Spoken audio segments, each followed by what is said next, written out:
బడిలుండాలి, భక్తులు గుడిలుండాలి, కార్మికులు కంపెనీలుండాలి, సాఫ్ట్వేర్లు ఆఫీసులలో ఉండాలి, రోగులు డాక్టర్లు దవాఖాన్లుండాలి, కండక్టర్లు బస్సులుండాలి, రైతులు పొలంలుండాలి, పెద్ద మనుషులు ఇంటి పట్టునుండాలి, పబ్లిక్ ఊర్లుండాలి, చేపలు చెర్లుండాలి, పక్షులు చెట్ల మీద ఉండాలి, అట్లనే జీవాలు అడవిలుండాలి.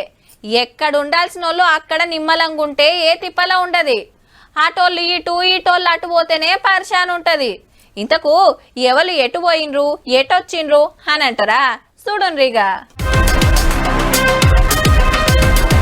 ఓ కొడుకో, చిరుత పులులు గుట్ట మీద ఎట్లా తిరుగుతున్నాయో.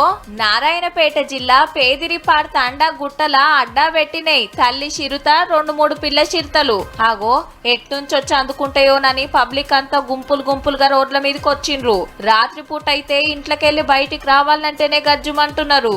సార్, మా తాన్న చిరుత పులులు ఉన్నాయి, జరొచ్చి పట్టుకపోనరని ఆఫీసర్లకు ఫోన్ కొట్టంగొచ్చి బయటికి వెళ్ళకుండ్రని ధైర్యం చెప్తున్నారు. చిన్న చిన్న పిల్లలు వీళ్ళకు ఎలాంటి ఏమైనా ఇబ్బందులు అయితే దీనికి బాధ్యులు ఎవరు సార్? ఈ యొక్క పులులకు ఎట్టి పరిస్థితుల్లోనైనా వాళ్ళని పట్టుకొని ఎక్కడైనా తీసుకొని వెళ్ళగలరంటని మేము కోరుకుంటున్నాం. 3-4 months నుంచి పులులు వస్తున్నాయి. నైట్ టైం కూడా రోడ్ల పోటీ మేము రన్నింగ్ చేసుకుంటా ఉంటాం. మార్నింగ్ టైం దాని వల్ల కూడా మేము రన్నింగ్ పోవడం కూడా బంద్ చేసినాము. సిద్దిపేట జిల్లా గొడుగుపల్లి కాడ సుత ఓ చిరుత కానొచ్చింది. ఆ నడుమ మహబూబ్ నగర్ వీరన్నపేటల 3 నెలలు 3 షెర్ల నీళ్లు దాగిచ్చిన చిరుతలు ఇప్పుడేమో నారాయణపేట జిల్లా పేదిరిపాడు తండోళ్లను పరేషాన్ చేయబట్టే. అంటే కోపంగాని అడవులు నరికేసుకుంటా పోతే జీవరాశి ఊర్ల మీదకి రాకుంటే ఏడుకొస్తాయి ఉల్లా.